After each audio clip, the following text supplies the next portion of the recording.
राज्यात विधान परिषदेच्या निवडणुकीच्या पार्श्वभूमीवर महायुतीत जागा वाटपाच्या हालचालींना वेग आला असतानाच आता आणखी एका पत्रामुळे राजकीय वातावरण तापलं आहे।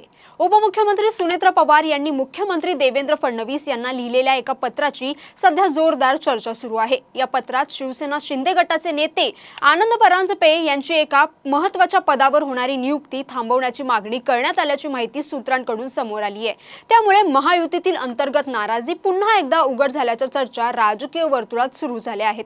नेमकं प्रकरण काय आहे जाणून घेऊयात सविस्तर। नमस्कार, मी जान्हवी आणि आपण पाहत आहात टाइम महाराष्ट्र। सध्या राज्यात विधान परिषदेच्या निवडणुकीमुळे राजकीय वातावरण पूर्णपणे ढवळून निघालं आहे।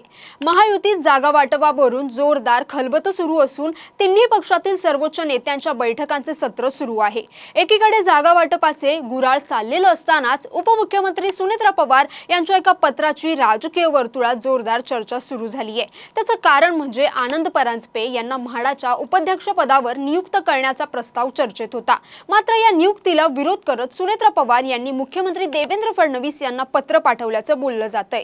या पत्रात आनंद परांजपे यांना हे पद देऊ नये आणि त्याऐवजी दुसरं नाव सुचवण्यात येईल असं नमूद करण्यात आल्याची माहिती समोर आली आहे। त्यामुळे महायुतीतील समन्वय आणि जागा वाटपाच्या चर्चांमध्ये आणखी गुंतागुंत निर्माण होण्याची शक्यता व्यक्त केली जात आहे। दरम्यान आनंद परांजपे हे गेल्या काही दिवसांपासून राज्याच्या राजकारणात चर्चेचा विषय ठरत आहेत।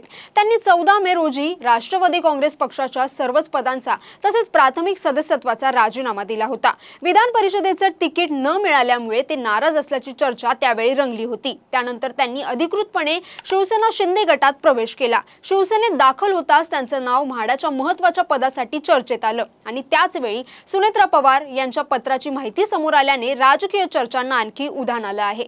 या संपूर्ण प्रकरणावर आनंद परांजपे यांनी ही प्रतिक्रिया दिली आहे। परभणीत माध्यमांशी बोलताना त्यांनी अतिशय संयमी भूमिका घेतली। मी 14 वर्षे राष्ट्रवादी काँग्रेसमध्ये काम केलं, त्यामुळे कुणी पत्र दिलं म्हणून माझ्या मनात कुठलीही कटुता नाही असं यावेळी आनंद परांजपे यांनी स्पष्ट केलंय। तसेच मी आता शिवसेनेत स्वगृही परतलो आहे, पक्षवाढीसाठी काम करणार आहे। इथे मला कोणत्याही पदाचं आश्वासन देण्यात आलेलं नाही असंही त्यांनी नमूद केलंय। आनंद परांजपे यांनी अजित पवारांविषयी आदराची भूमिका कायम ठेवली। अजितदादा हे माझं श्रद्धास्थान आहेत, मी पक्ष सोडला म्हणून कुणावरही टीका करणार नाही असं त्यांनी यावेळी स्पष्ट केलं। या सगळ्या प्रकरणात मात्र राष्ट्रवादी काँग्रेसने आक्षेप घेतला असताना शिवसेनेचे नेते श्रीकांत शिंदे यांनी आनंद परांजपे यांची पाठराखण केली आहे। एकूणच आनंद परांजपेवरून राष्ट्रवादी शिवसेना शिंदे गटात वाद निर्माण झालाय। त्यामुळे एका बाजूला सुनेत्र पवारांच्या पत्रामुळे निर्माण झालेली राजकीय चर्चा आणि दुसऱ्या बाजूला परांजपेंची मवाळ प्रतिक्रिया, यामुळे हे प्रकरण आणखी चर्चेत आलं आहे। आता मुख्यमंत्री देवेंद्र फडणवीस या पत्रावर आणि म्हाडा नियुक्तीवर नेमका काय निर्णय घेतात याकडे संपूर्ण राज्याचंच लक्ष लागलंय। तर तुम्हाला या प्रकरणाबद्दल काय वाटतं? तुमचं मत आम्हाला नक्की कमेंट करून कळवा आणि अशाच व्हिडिओसाठी टाइम महाराष्ट्राला फॉलो आणि चॅनलला सबस्क्राइब करायला विसरू नका। धन्यवाद।